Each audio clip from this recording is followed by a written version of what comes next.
Hello aspirants, welcome you all on the YouTube channel of analyst IAS. So आज हम पढ़ेंगे large language models के बारे में। ये क्या है, चैलेंजेस क्या हैं अगर हम भारत में देसी लार्ज लैंग्वेज मॉडल्स बनाना चाहते हैं, तो पोटेंशियल क्या है। एंड इसके अलावा जो एक चीज़ इंपॉर्टेंट है वो है कि national deep tech startup policy 2023 ये क्या है, इस पर थोड़ा फोकस रहेगा हमारा।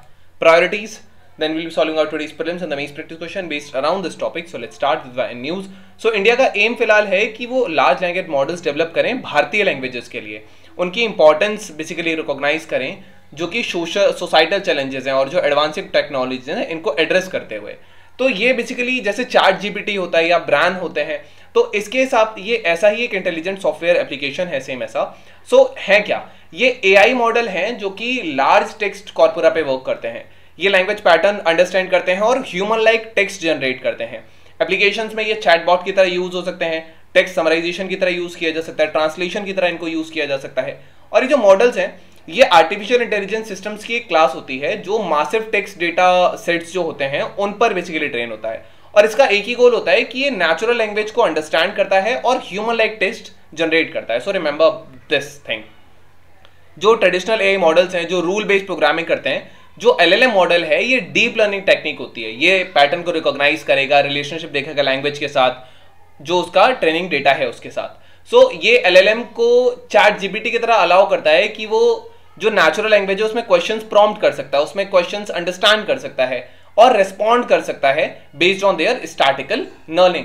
तो ये इन मॉडल्स को बेसिकली कस्टमाइज भी किया जा सकता है एंड अलग अलग जो नेचुरल लैंग्वेजेस हैं इन पे अप्लाई किया जा सकता है, जैसे कि टेक्स्ट समराइजेशन हो गया, ट्रांसलेशन हो गया, सेंटिमेंट एनालिसिस हो गया। So these are the things which can be done with this. So this was about that. Now there are certain challenges अगर हम इसको भारत में ऐसा कोई लैंग्वेज डेवलपमेंट मॉडल जो है वो करना चाहते हैं। तो सबसे पहला डेटा सेट की अवेलेबिलिटी, वो भी भारतीय लैंग्वेजेस में, ये एक बहुत बड़ा हर्डल है। हाई कंप्यूटर रिक्वायरमेंट चाहिए होगी, ट्रेनिंग चाहिए होगा, प्रॉपर स्किल चाहिए होगा, कंसर्न्स हैं बायसेस एंड फैक्चुअल एक्यूरेसी के।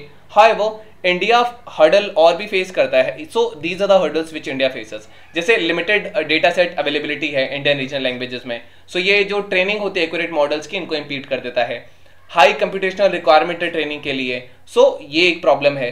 देन कंसर्न्स हैं जो सोशल बायसेस हैं इनको परपेचुएट करने के लिए, और इट एंड ऑल्सो जो फैक्चुअल एक्यूरेसी होगी रिस्पॉन्सेज की उसको इंश्योर करना, ये एक प्रॉब्लम है। रिगरस टेस्टिंग होगी, वैलिडेशन होगा, और इन चैलेंजेस को ओवरकम करने ये भारत के लिए बहुत ज़्यादा इंपॉर्टेंट है अगर हम जो एलएलएम का फुल पोटेंशियल है इसको हार्नेस करना चाहते हैं तो, और इसको नेशनल ग्रोथ के साथ लगाना चाहते हैं। सो इसका पोटेंशियल क्या है। इकोनॉमिक ट्रांसपोर्टेशन, ये जो मॉडल है ये लगभग एस्टिमेट किया गया है कि $2.6 ट्रिलियन से $4.4 ट्रिलियन एनुअली ग्लोबल इकोनॉमी में ये कंट्रीब्यूट करते हैं। ये ह्यूमन मशीन इंटरेक्शन जो है, ह्यूमन और मशीन का इंटरेक्शन, इसको रीडिफाइन करता है तो और नेचुरल और एक प्रॉपर कम्युनिकेशन हो जाएगा। इंफॉर्मेशन डेमोक्रेटाइजेशन, ये इनिशिएटिव्स जैसे कि जो जुगलबंदी चैटबॉट है ये एलएलएम की पावर को और ज्यादा एम्पलीफाई कर देता है। तो दिस इज द केस, तो जो कि बहुत सारे लैंग्वेज बैरियर्स के अक्रॉस एक्सेसिबल हो सकता है। इंडस्ट्री में इसका काम है, ये बहुत सारे इंडस्ट्रीज को बेसिकली ट्रांसफॉर्म करने में हेल्प कर सकता है, जैसे कंटेंट क्रिएशन में, कस्टमर सर्विसेज है, ट्रांसलेशन है, डेटा एनालिसिस है। सो ये इसके बेनिफिट्स हैं। इसके अलावा जो लैंग्वेज टास्क होंगे, इसका जो ऑटोमेशन होगा, इससे बेसिकली उनकी जो इंप्रूवमेंट्स होगी, एफिशिएंसी उनकी इंप्रूव हो जाएगी। ये एनेबल करेगा बिजनेसेस को कि वो they can allocate resources to higher value activities. So this is the case. One more thing कि एजुकेशनल इसका पोटेंशियल बहुत ज्यादा है। ये पर्सनलाइज्ड ट्यूटरिंग दे सकते हैं, आंसरिंग क्वेरीज दे सकते हैं, आंसर्स को सॉल्व करके दे सकते हैं, और जो लर्निंग मटेरियल्स हैं इनको क्रिएट कर सकते हैं ताकि जो और ज्यादा एंगेजिंग हो अलग अलग एज ग्रुप के हिसाब से।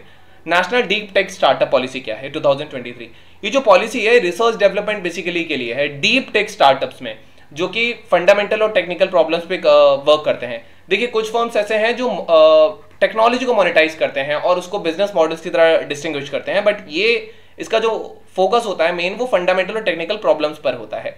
जो पॉलिसी है ये ऑल्सो बेसिकली अप्रोच फाइंड करती है ताकि जो डीप टेक स्टार्टअप है इनको फाइनेंस किया जा सके क्रिटिकल मोमेंट्स पर। तो ऐसे मूवमेंट्स जब वो मार्केट में जाने से पहले उनको फाइनेंस किया जा सके, प्रोडक्ट के टाइम पे या आइडिया के टाइम पे। सो ये उसके स्टार्टअप के लिए है। रिकमेंडेशंस थी इस रिपोर्ट के, और ये इस पॉलिसी की पॉलिसी सजेस्ट करती है कि एक inter ministerial deep tech committee होनी चाहिए जो रेगुलरली जो डीप टेक इकोसिस्टम है ये और बेहतर हो सके, इसको एनेबल करने में हेल्प कर सके, जो कि नहीं है। पॉलिसी ये रीस्टेट करती है कि गवर्नमेंट का जो डिसअपॉइंटमेंट है इंटरनेशनल एग्रीमेंट्स के साथ, कि ये आर्ग्यू करता है कि भारत को एक बैकफुट पे इन्होंने छोड़ दिया है मैन्युफैक्चरिंग और डेवलपमेंट पावर के टर्म्स पे, तो ये एक प्रॉब्लम है।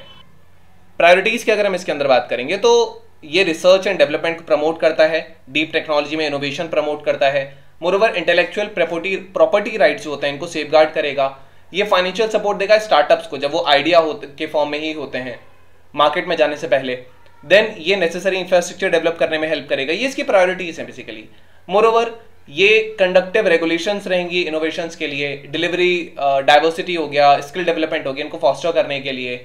मोरओवर ये जो डीप टेक सॉल्यूशंस हैं इनके एडॉप्शन को एनकरेज करेगा, ये पॉलिसीज को सिनर्जिकली इंटीग्रेट करेगा। These are the things. Now we have today's prelims practice question with the present state of development. This is the present state, not present state. So present state of development, artificial intelligence can effectively do which of the following?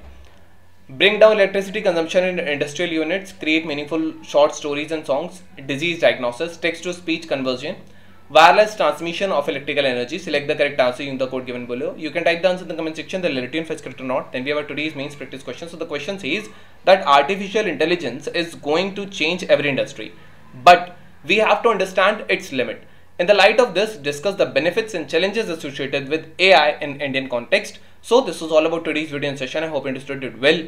Thank you. Have a nice day and stay tuned with the IES for your better preparation.